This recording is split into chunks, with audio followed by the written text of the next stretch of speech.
Okay, for more on the effects of extreme heat, I'm now joined by Dr. Iris Gorfinkel. She's a family doctor and clinical researcher. Dr. Gorfinkel, good to have you on the program. Thanks for having me.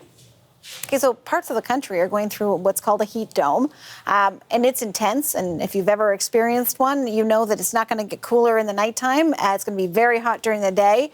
These high temperatures, how do they affect the body? You know, the body responds to heat in one of two ways. It can either sweat or vasodilate, and we do both.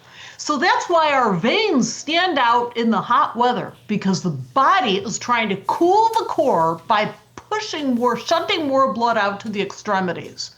And so what happens? If we cannot keep up, the temperature starts to rise. Let me introduce you to heat exhaustion.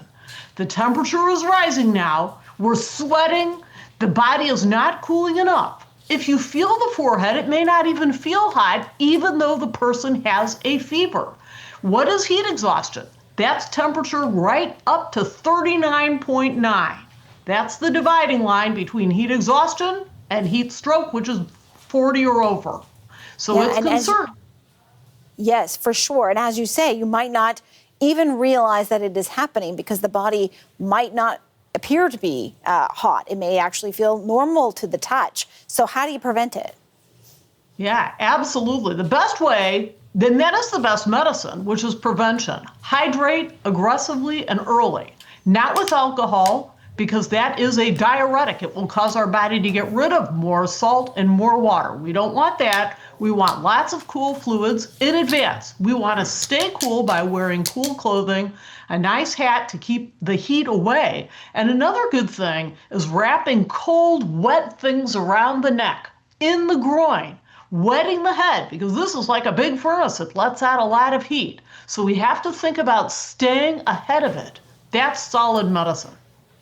And I'm guessing that your advice would be don't exert yourself potentially outdoors in this kind of heat. But I ask this question because, of course, World Cup's happening. We have, elite athletes, of course, but how are they to deal with the temperatures that we're going to be seeing? There's going to be a World Cup game in Toronto on Thursday.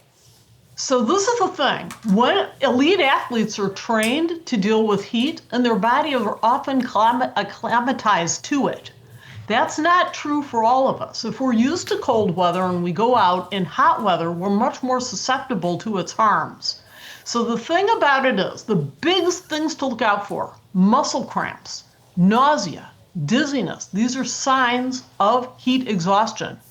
Now, as soon as things go neurologically off the rails, confusion, seizures, severe headaches, half of the people with heat exhaustion also experience headaches. But these are the kind of things that we need to pull ourselves away from that heat and get into a cool space. And those athletes are very aware of those signs. They're looking for those signs. And yes, they are at risk. Yeah, and of course in a World Cup, those athletes are aware of the signs, and they're going to be monitored very closely as well by medics who are part of the team. Tomorrow's Canada Day. There are potentially going to be thousands and thousands of people who are out in the areas where the heat dome in Ontario through to parts of Quebec.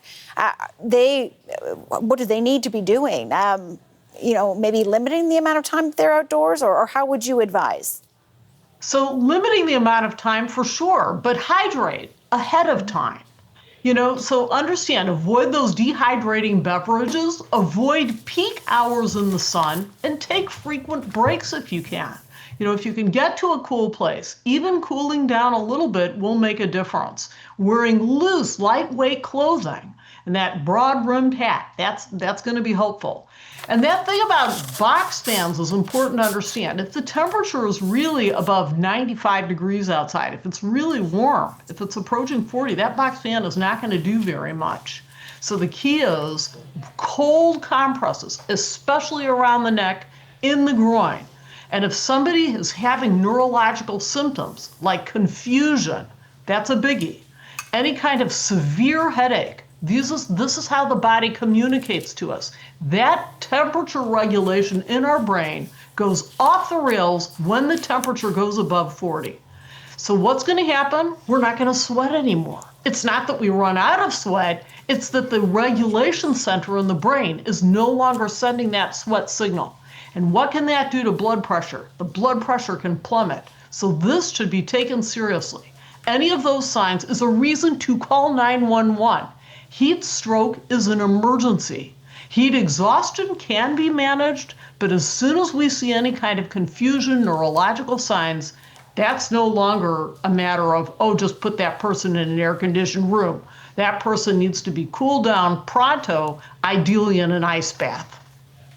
Dr. Iris Gorfinkel, family doctor, clinical researcher, thanks for your time tonight. Thanks for having me.